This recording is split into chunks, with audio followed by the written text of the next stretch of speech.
Welcome back to Film Snob HQ. We are still in the road to Avengers Doomsday, on the road to Avengers Doomsday. Honestly, it's been like 3 weeks since I've recorded one of these videos because I had to take a break, man. I love Marvel, but it has been a long journey. There are 97 of these projects or something that I'm watching. I'm almost at 80. I'm closing in on the finale. We're getting there, but I had to watch something other than Marvel just to kind of refresh.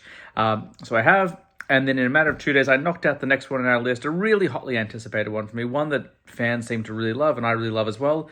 We are talking about Season 2 of Loki, arguably the most popular of the TV shows in the MCU, one that people have unanimously agreed really works.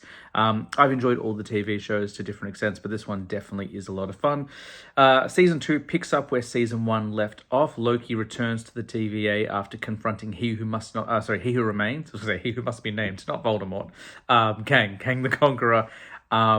And it turns out that no one remembers who he is, and we find out very quickly that Loki has returned to the past, and he is now suffering from a condition known as time slipping, and he is being pulled and pushed throughout time, jumping from the past to the present and to the future, which becomes a really important tool throughout the season. We also find out the ramifications of Sylvie killing Kang, he who remains at the end of Season 1. And that's that now the Loom, a giant portal which maintained the sacred timeline, is now under threat of exploding and wiping out all timelines except for the sacred timeline and wiping out the TVA, which Kang, spoiler alert, is still around because he exists through time. He's not fussed by it. He's happy for it to keep happening. But Loki's trying to find a better way.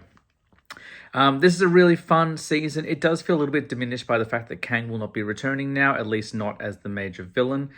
We get introduced to one of the Kang variants known as Victor Timely. So basically, in the event of Kang's death, he arranged a plan with Miss Minutes and Ravonna Renslayer to go back and show a young Kang, aka Victor Timely, how everything works, and basically set him up to be his successor because he's one of the few better variant. He's not a villainous one. And he gets a chance to prove that. Victor Timely shows up for the better half of the season and demonstrates very heroic qualities for the most part. So it would be very interesting to see what had happened should they have gone down the path of Jonathan Majors. Obviously, that's not going to happen anymore.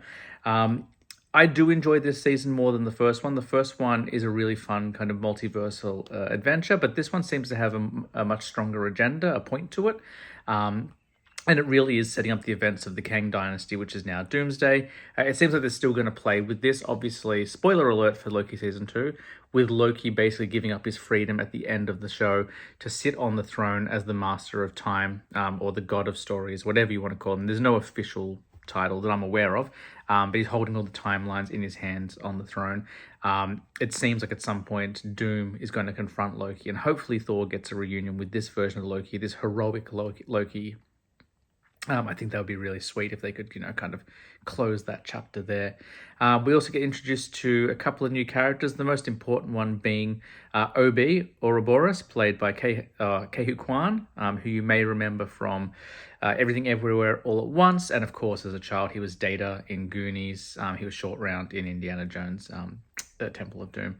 It's a really fun sequence. It's gorgeous to look at. The space and time sequences are always stunning on this show.